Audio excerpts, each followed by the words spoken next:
Hey, what's up everyone? My name is Thijs and welcome to DualWielded. We made it, boys! Part 10! We did it! Well, actually I did it. Okay, no, we did it! Welcome to part 10 of my Devlog series for my game Incaved. A game taking place in an ever-expanding Russian cave system where civilians took shelter after nukes were dropped during a fictional Cold War. So yeah guys, we finally did it. You can now actually drop items in the game. I know. Remember Devlog 4 from about 2.5 years ago? You can also drop the items, which right now just fully deletes the item, but I think I want the player to be able to pick it back up from the ground again. Well, that finally happened. So what I actually want to focus on this Devlog are both a new enemy and the title screen. Even though it really doesn't need a lot of change, you know what I mean. Alright, so the game only has one enemy right now, but all of us know that every good game out there has 2 enemies. Alright, so I thought about adding an enemy that crawls on walls and ceilings and shoots projectiles towards the player from a possible safe distance. So I came up with 2 different enemy sketches. One of them is a star mole affected by radiation that could crawl around and shoot pus projectiles from its infected mouth. And the other one is a bat. Corona. And the radiation cut him pretty good as well. This bat now has a giant pile of pus, pubes, body fluids growing out of its back, rendering it unable to fly. So instead it now crawls on 4 legs, having the ability to clinch onto ceilings like, bats always do. And it can also shoot pus projectiles out of its spurty holes on the back. So I posted a poll in my Discord server, and for the first time in Incaved history, a poll is successful, boys! People actually preferred something for once. Yo! The only problem is that, I have to turn the sketch into pixel art that scales well with the game. The bat will end up looking like this.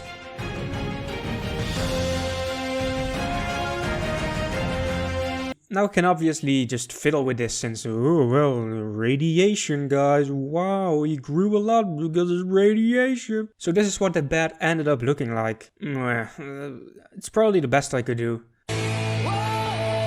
Walking took a while to make, but this is what I ended up with. Now it might look clunky and stuff, but that's actually because it is. But I'm actually going to speed this up, so that is more of a kind of speedy movement, like similar to spiders. Yeah, it looks like it kind of works. So in comparison to the giant mole rat, this bat is a lot smaller and also chills more out of lit. So I thought it would be cool to make the reddish eyes glow a little, as well as the pubes, but just a little less. And I think it looks very menacing. So to make this bat shoot projectiles that aren't straight bullets, you'll have to shoot them with a curved trajectory. And I cannot simply make him shoot a bullet and have that bullet be affected by gravity. No, I actually need this bat to calculate an angle for it to shoot a pus ball that will hit me directly. And yeah, for that I had to do some maths. No, actually this guy did the math, I just yoinked it and cloinked it as we do of course. And the bat now shoots these glowy pus balls towards the player. They deal some knockback damage, have a small particle explosion on impact, and can of course kill the player. Okay, who called this meeting? It's me, Flying Gorilla. Alright, and where was the body found? It was in the cave. Me and Flying Gorilla just found it. Bro, I just saw Obama leave the cave. Obama, was it you? No. You sure? What? What? Hackerman, are you eating? Okay.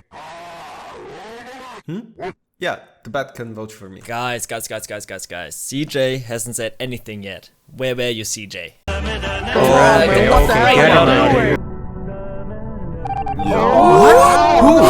Now the player needs something like a dodge roll or maybe a block.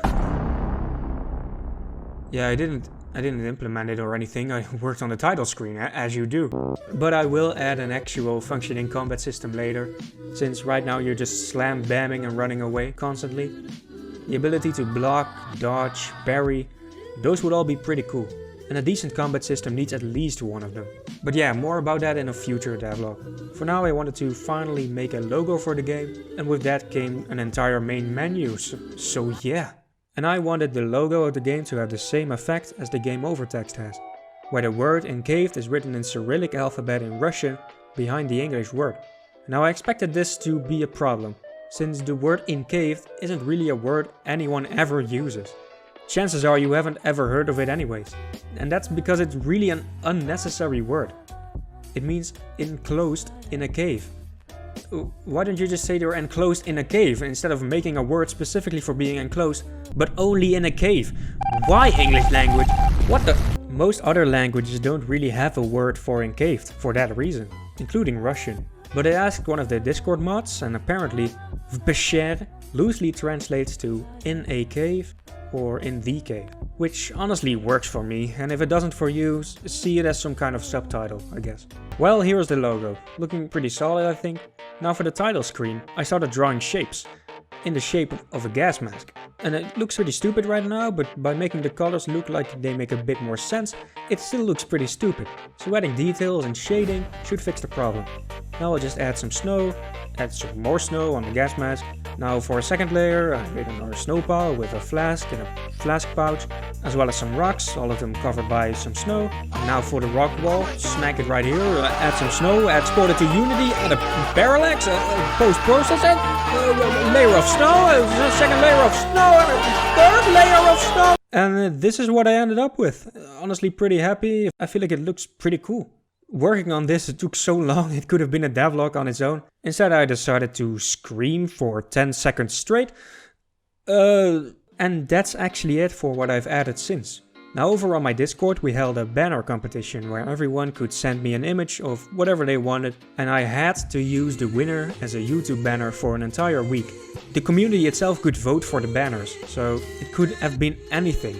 And I was expecting people to troll me. I was expecting a screenshot of the YouTube channel itself, a stretched version of this picture of Mr. Worldwide or something, or I don't know, a screenshot of this 5-star review by Mike208 on salted butter. Well, apparently, instead, people actually tried making some good art, and for the upcoming week, this will be my banner. Congratulations, Kurt. And thanks a lot for watching. Leave a like if you enjoyed, subscribe if you want to, and leave a comment, because I like reading them a lot and they really help with the strange world of the YouTube algorithm. And thanks again for watching, I'll see you later.